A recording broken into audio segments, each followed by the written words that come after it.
secret report from the Bank of England. This was too delicious to me, and we know we're the first people to have looked at this, because this file, we know, hadn't been seen for 30 years, because we managed to get it out under the 30-year ruling last year. This is the Bank of England's view.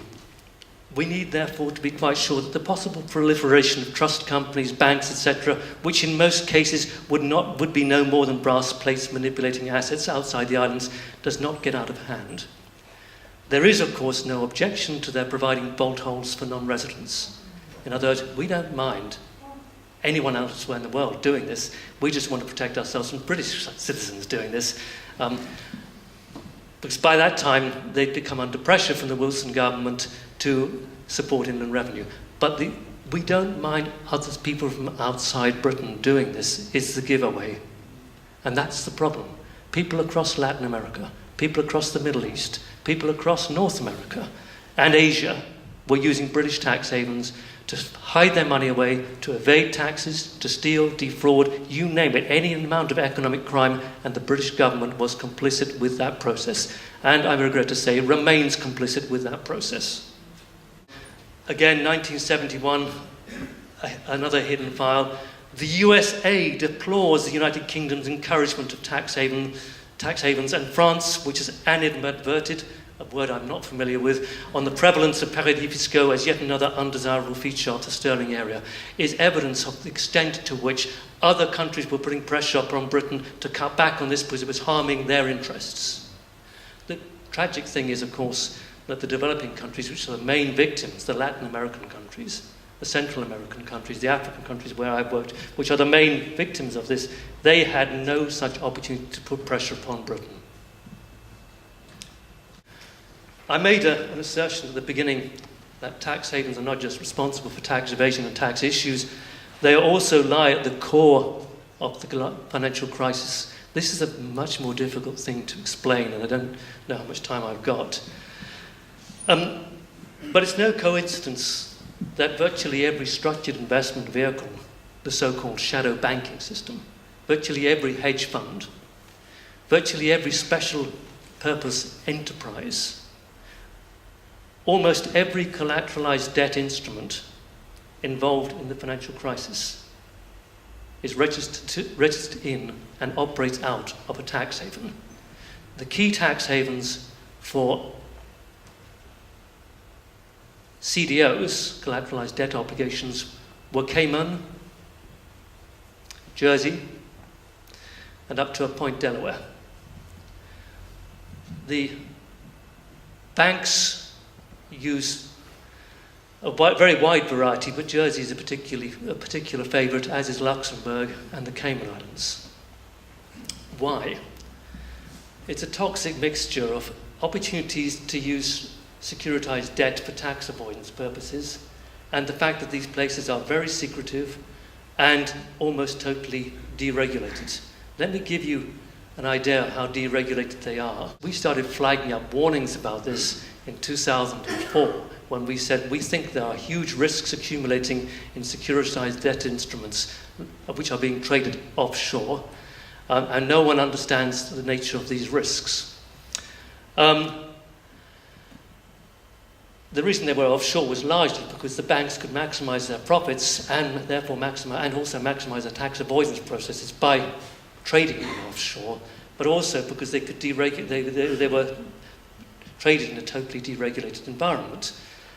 They were traded through extremely complex structures, which meant that no one actually understood where the risks lay. The rest, as you know, is history. But I went to speak to the States of Jersey authorities, the regulatory authorities, in 2009 as part of the book, and said, what measures are you taking to regulate these instruments? And they said, well, typically we don't regulate them because we don't even, if they want to be registered in Jersey, we know that their trading activities will happen offshore. In other words, outside Jersey, we only regulate what happens inside Jersey. In other words, offshore provides this nightmare world in which activities which apparently are happening in Jersey but don't happen in Jersey operate completely in a complete regulatory vacuum. The Irish authorities said exactly the same thing. And it's this combination of opportunities for tax avoidance, evasion, and operating outside any regulatory structure that encouraged the banks to take the risks that they did. And all they were playing essentially was a game of pass the parcel. Package the risk, pass it on, just hope beyond all hopes that you're not holding the parcel when the music stops. There are lots of ways in which we can tackle this. The policy solutions are not the difficult part. The difficult part is actually finding the political will, generating that political will to tackle the problems. Here are some of the solutions. First of all, second down, adopt automatic information exchange as a multilateral standard. Automatic tax information exchange between different countries, which is already in place in Europe since 2005, would overcome the problem that countries wanting information about their residents holding their stuff offshore simply cannot get access to that information. The problem with Britain's tax havens is they refuse to engage in automatic information exchange.